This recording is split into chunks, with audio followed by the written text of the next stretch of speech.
দেশের আইন শৃঙ্খলা পরিস্থিতি স্বাভাবিক রাখার নিমিত্তে ইউনিট টু সিভিল পাওয়ারের আওতায় ৯ পদাতিক ডিভিশনের অধীনস্থ ৪৫ MLRS রেজিমেন্ট আর্টিলারি গত ৯ আগস্ট ২০২৪ তারিখে ২৫০০ নারায়ণগঞ্জে মোতায়েন হয়।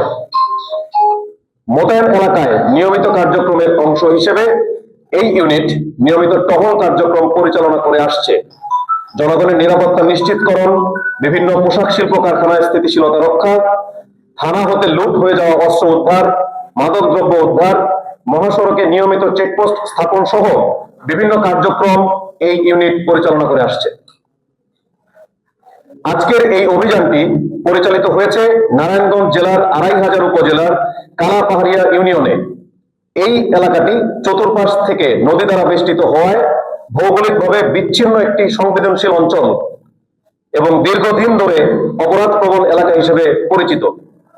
আজকের অভিযানের উদ্দেশ্য ছিল অবৈধ অস্ত্র ও গোলাবারুদ উদ্ধার, অপরাধীদের আশ্রয়স্থল শনাক্তকরণ এবং তার নিয়ন্ত্রণ নেওয়া, অপরাধমূলক কর্মকাণ্ড দমন, জনগণের নিরাপত্তা নিশ্চিত করা।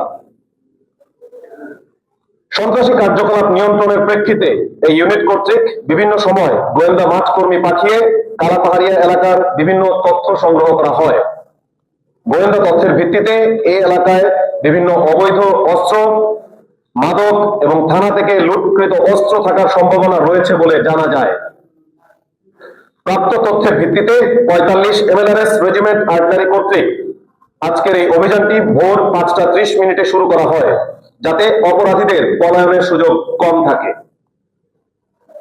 এই অভিযানে সর্বমোট ১৪০ জন সেনা সদস্য এবং ১০ জন পুলিশ সদস্যের সমন্বয়ে ১৫০ জন সদস্য কর্তৃক বহির্গমন পথ, নদীপথ, বসতিপূর্ণ এলাকায় পৃথকভাবে কর্ডন এবং সার্চ পরিচালনা করা হয়।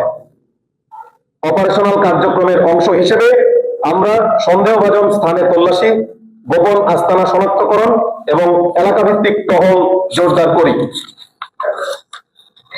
আজকের এই অভিযানে উদ্ধারকৃত দ্রব্য সামগ্রীর মধ্যে ২৫০০ থানা হতে লুট হয়ে যাওয়া একটি ৯ মিলিমিটার পিস্তল, একটি পিস্তলের ম্যাগাজিন, ১০ রাউন্ড পিস্তল অ্যামুনিশন, একটি পিস্তল কভার এবং ৫ রাউন্ড শর্টগানের গুলি উদ্ধার করা হয়। এছাড়াও ৮টি ককটেল, বিপুল পরিমাণ দেশীয় অস্ত্র, চাইনিজ কোরাল, ইলেকট্রিক শটগান, একটি মোবাইল ফোন, মদ এবং ১০ লক্ষাধিক টাকা উদ্ধার করা হয়। আজকের এই অভিযানে ৫ জন দুষ্কৃতিকারীকে আমরা আটক করতে সক্ষম হই। এই অভিযানের ফলে এলাকায় অপরাধমূলক তৎপরতা উল্লেখযোগ্যভাবে হ্রাস পাবে বলে আমরা আশাবাদী। জাতীয় সংসদ নির্বাচনকে সামনে রেখে এলাকায় স্থিতিশীলতা রক্ষার ব্যাপারে আমরা বদ্ধপরিকর। পরিশেষে বাংলাদেশ সেনাবাহিনী আইন শৃঙ্খলা রক্ষা এবং জনগণের নিরাপত্তা নিশ্চিতে সর্বদা প্রস্তুত। প্রয়োজনে ভবিষ্যতেও এ ধরনের অভিযান অব্যাহত থাকবে।